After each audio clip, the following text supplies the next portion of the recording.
Simple and டேஸ்டியான ரவா கிச்சடி எப்படி பண்ணலான்னு பார்க்கலாமா? ஒரு பாத்திரத்தில் 2 டேபிள் ஸ்பூன் அளவு ஆயில் சேர்த்துட்டு கொஞ்சமாக கடுகு, கூடவே கடலைப்பருப்பு, பெரிய வெங்காயம் ஸ்லைஸ் பண்ணி சேர்த்துட்டு காரத்துக்கு தேவையான அளவு பச்சை மிளகாய் சேர்த்து நல்லா மிக்ஸ் பண்ணி விட்டுலாம். ஒரு பழுத்த தக்காளி அது நல்லா வதங்கி வந்ததையும் தேவையான காய்கறி சேர்த்துக்கலாம். நான் இன்றைக்கி பச்சை பட்டாணி, கேரட், பீன்ஸ் சேர்த்துருக்கேன். உங்களுக்கு விருப்பமான காய்கறி சேர்த்துக்கலாம்.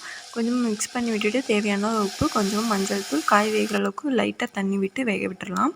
காய் நல்லா வெந்து எண்ணெய் பிரிஞ்சு வந்ததையும் 3/4 கப்பு அளவு ரவை, 1 கைப்பிடி அளவு சேமியா சேர்த்துக்கிறேன்.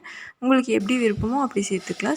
சேர்த்து 3 மினிட்ஸ் ரோஸ்ட் ஆகி வந்ததையும் சுடு தண்ணி 2/2 கப் அளவு சேர்த்துக்கிறேன். எந்த கப்பில் ரவை எடுத்தீங்களோ அதே கப்பில் 2/2 கப் அளவு சுடு தண்ணி சேர்த்துக்கோங்க. தண்ணி சேர்த்து 2 to 3 மினிட்ஸில் இந்தளவு நல்லா திக்காகி வந்துடும். அப்பப்போ நல்லா மிக்ஸ் பண்ணி விட்டு ஸ்டவ்வை லோ ஃப்ளேமில் வச்சு 2 மினிட்ஸ் குக்காக விட்டு ஸ்டவ் ஆஃப் பண்ணால் டேஸ்டியான கிச்சடி ரெடி. ஒரு 5 மினிட்ஸ் அப்படியே லிட் போட்டு க்ளோஸ் பண்ணி வச்சுருங்க. நல்லா திக்காகி வந்துடும்.